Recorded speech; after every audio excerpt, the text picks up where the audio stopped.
La femme bloque désespérément la porte avec son corps. Plusieurs émeutiers violents se rassemblent derrière la porte. Les voisins ont déjà été sauvagement assassinés. Elle fait rapidement signe à sa fille de se cacher. Heureusement, les émeutiers abandonnent après avoir échoué à défoncer la porte. Jenny n'ose pas baisser sa garde. Elle tire rapidement un canapé pour barricader la porte. Puis toute la famille se dirige vers le toit pour chercher une issue. Mais pendant la fuite, la fille pousse un cri en voyant son jouet tomber. Ce cri attire l'attention des émeutiers. C'est ainsi que les coups de feu éclatent. La famille fuit en panique sous les balles. Ils traversent l'escalier de secours, enjambent cadavre après cadavre, et parviennent enfin au sommet du bâtiment. De nombreux étrangers se sont rassemblés sur le toit, tandis qu'en bas de l'hôtel, une foule compacte d'émeutiers les encercle. Ils vocifèrent qu'ils vont tuer tous les Américains, alors que tout le monde ne sait que faire. Un hélicoptère arrive au loin. À ce moment, les survivants croient que les secours arrivent. Ils lèvent tous les bras en signe de joie. Cependant, à l'instant où l'hélicoptère fait demi-tour, l'horreur recommence. Ce qui les attend n'est qu'un massacre sanglant. Soudain, le toit se transforme en champ de carnage. Les survivants s'effondrent un à un, touchés par les balles.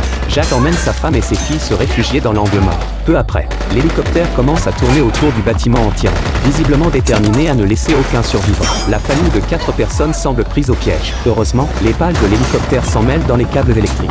L'hélicoptère perd l'équilibre et s'écrase sur le toit, provoquant instantanément une violente explosion. Pour ne pas attendre la mort les bras croisés, Jacques conçoit un plan audacieux. Il demande à sa femme de sauter sur le toit d'un accent grave côté. Mais face à une telle distance et hauteur, Jenny est terrorisée. Mais pour ses enfants, elle décide de tenter le coup. Cependant, au moment de sauter, Jenny s'arrête quand même.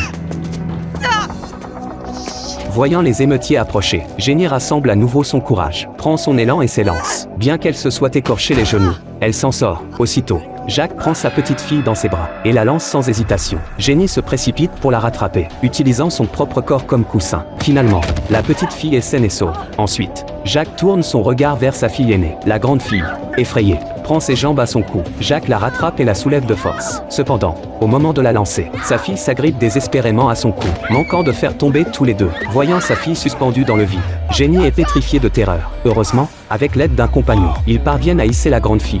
Voyant les émeutiers féroces charger, Jacques détache rapidement sa ceinture, attache solidement les mains de sa fille, puis rassemble toutes ses forces pour relancer sa fille aînée. Une fois débarrassé de ses inquiétudes, Jacques prend son élan comme pour un sprint, et bondit lui aussi de l'autre côté. Mais ceux qui venaient de les aider n'ont pas eu cette chance.